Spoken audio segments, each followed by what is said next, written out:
Olá, gente. No vídeo anterior nós falamos, de passagem, sobre uma das figuras importantes do protestantismo no Brasil. O tema da aula era barroco, mas eu mencionei, vai vir aí uma videoaula sobre Padre Antônio Vieira. Padre Antônio Vieira nasceu em Portugal em 1608. Com 7 anos de idade, ele vem aqui para o Brasil e logo ingressa, ainda menino, na Companhia de Jesus. Companhia de Jesus parece uma empresa, né? De fato era, só que era uma empresa religiosa. Qual era a missão dessa empresa? A missão dela era proteger, sustentar o catolicismo no Brasil, já que havia um avanço muito grande do protestantismo na Europa e ele poderia chegar ao Brasil através das invasões holandesas, que estavam acontecendo mais ou menos no mesmo período em que viveu Padre Antônio Vieira aqui no Brasil, para ser mais específico, na Bahia. As invasões holandesas se deram por Recife, né? Os holandeses chegam a fundar uma colônia lá, até hoje existe uma marca dessa invasão holandesa na arquitetura, na cultura do povo do Recife, da história do Recife. Mas Padre Antônio Vieira não queria saber disso não, nada disso. Nada de perder o domínio português aqui no Brasil e o domínio católico aqui no Brasil. O Brasil haveria de ser povoado e colonizado por Portugal, como uma nação católica. E tanto que Padre Antônio Vieira escreve um sermão chamado Sermão pelo Bom Sucesso das Armas de Portugal contra as de Holanda. Era vital que Portugal mantivesse seu domínio aqui, expulsando os holandeses e expulsando também o protestantismo, tanto que durante séculos o catolicismo foi a religião majoritária aqui no Brasil.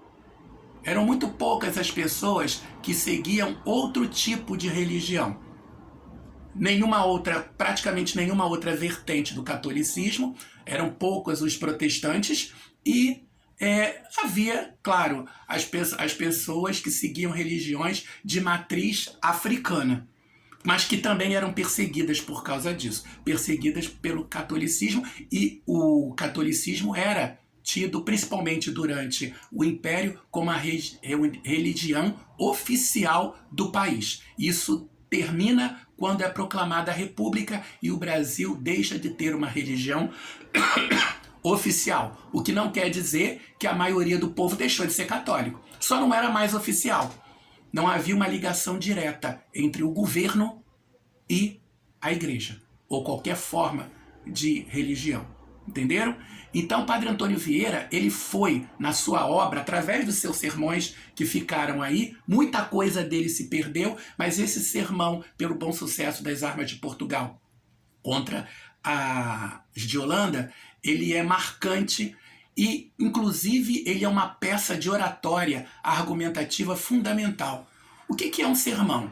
Até hoje em dia, quando uma pessoa dá uma bronca em alguém, diz assim, dei um sermão nele. O sermão não é apenas dizer, não faça mais isso. O verdadeiro sermão é dizer, não faça mais isso por causa disso. Ou ameace, porque se a pessoa fizer de novo vai acontecer alguma coisa ruim com ela, ou então condene porque é ruim, porque é o mal. Não, você não deve fazer isso porque isso é cruel, porque isso é desonesto, porque isso é pecado. Tem que ter um argumento.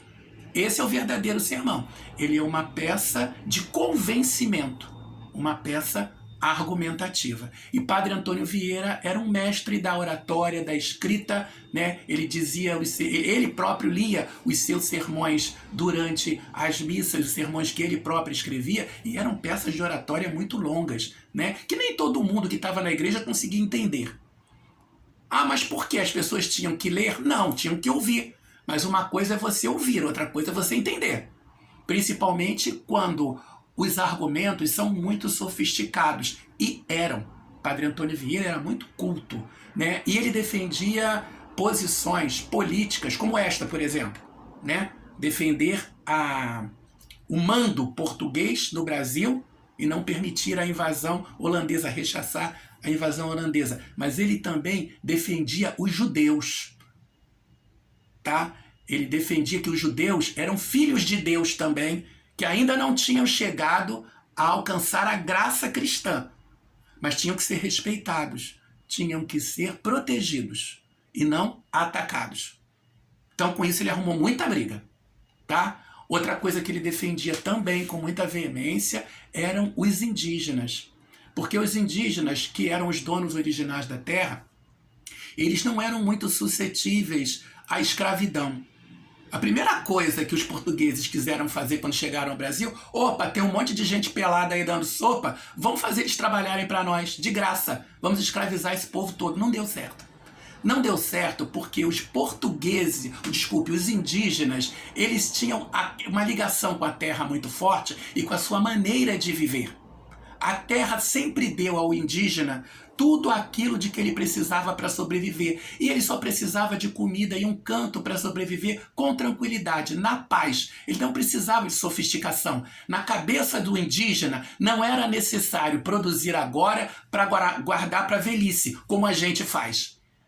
Né? A gente se preocupa com isso, em ter dinheiro no banco, em poder trabalhar com carteira assinada para depois poder se aposentar e não precisar trabalhar mais depois de uma certa época. O indígena sabe, quando ele quiser comer, ele caça, ele pesca, ele pega a banana, ele pega qualquer outra coisa que a natureza dá. Se ele for um pouquinho mais evoluído, ele planta.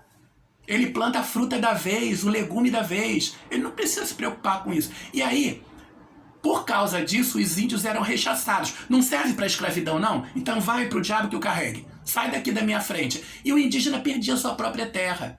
E Padre Antônio Vieira defendia os índios. E por causa da defesa dos índios, a escravidão indígena passou a ser ilegal. Vamos fazer o quê? Vamos escravizar os negros. Vamos trazer eles de lá de fora.